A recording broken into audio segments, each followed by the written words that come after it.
আসসালামু আলাইকুম রহমতুল্লাহি বারাকাতুহু। বালা আফতা আছেন নি আপনারা সকল? আলহামদুলিল্লাহ, আল্লাহ রহমতে আমরা সকল বালা আফতা আছি।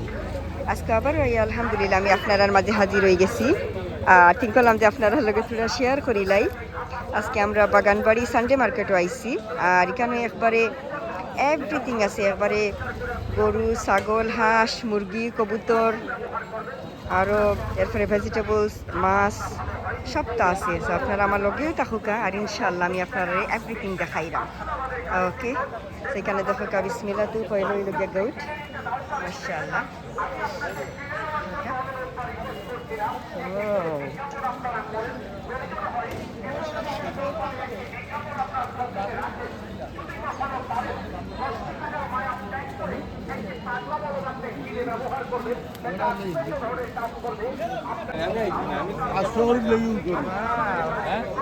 মাশাআল্লাহ, যে সুন্দর।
আলহামদুলিল্লাহ, এখানে আপনারা দেখুন সানডে মার্কেট থেকে আমরা আইচি গরু আইসি এখন হাঁস কবুতর তার আইসি এখানে দেখা আমার লন্ডন নিবার লাগি বড় একটা রাজহাঁস আনছি মাশাআল্লাহ, খুবও বড় রাজহাঁসটা মাশাআল্লাহ। আসলে সামটাইম ভিডিওর মাঝে বোঝা যায় না, বাট খুবও বড় রাজহাঁসটা এটা। আর আমার তো একবারে বাংলাদেশ আমি এভরি টাইম আইয়া হলে আমার 4-5টা হাঁস করে আমি লইয়েও যাই লন্ডন, বাট দিস ইয়ার আমি কই বলে বড় একটা নেই কি রাজহাঁস মাশাআল্লাহ, খুবও সুন্দর মাশাআল্লাহ। দেখা খুব বড় রাজহাঁসটা। আর এখানের মাঝে দেখা 10টা কবুতর আনছি লন্ডন নিবার লাগি। এখানের মাঝে 10টা আছে কবুতর মাশাআল্লাহ। আর কিন্তু এরপরে জব করাইয়া আর আমি আস্তে আস্তে নিমুগি। আর হাঁস খালি এলগি জব করাইয়া আর ছোটো ছোটো করে জাস্ট খালি আমি খাটাইয়া নিমু, বাট কবুতর আর কি জব করাইয়া আস্তে আস্তে নিমুগি, পরে আমি আমার লন্ডন নিয়ে খাটমু। বাট কবুতর আসলে ভেরি এক্সপেন্সিভ লন্ডন, খুবও দাম কবুতরের। সেখানের মাঝে 10টা নিলাম আমি। আর একটা বড় একটা রাজহাঁস মাশাআল্লাহ। আমার তো আর বেশি দিন নাই, আর মাত্র few days left লন্ডন যাইবার।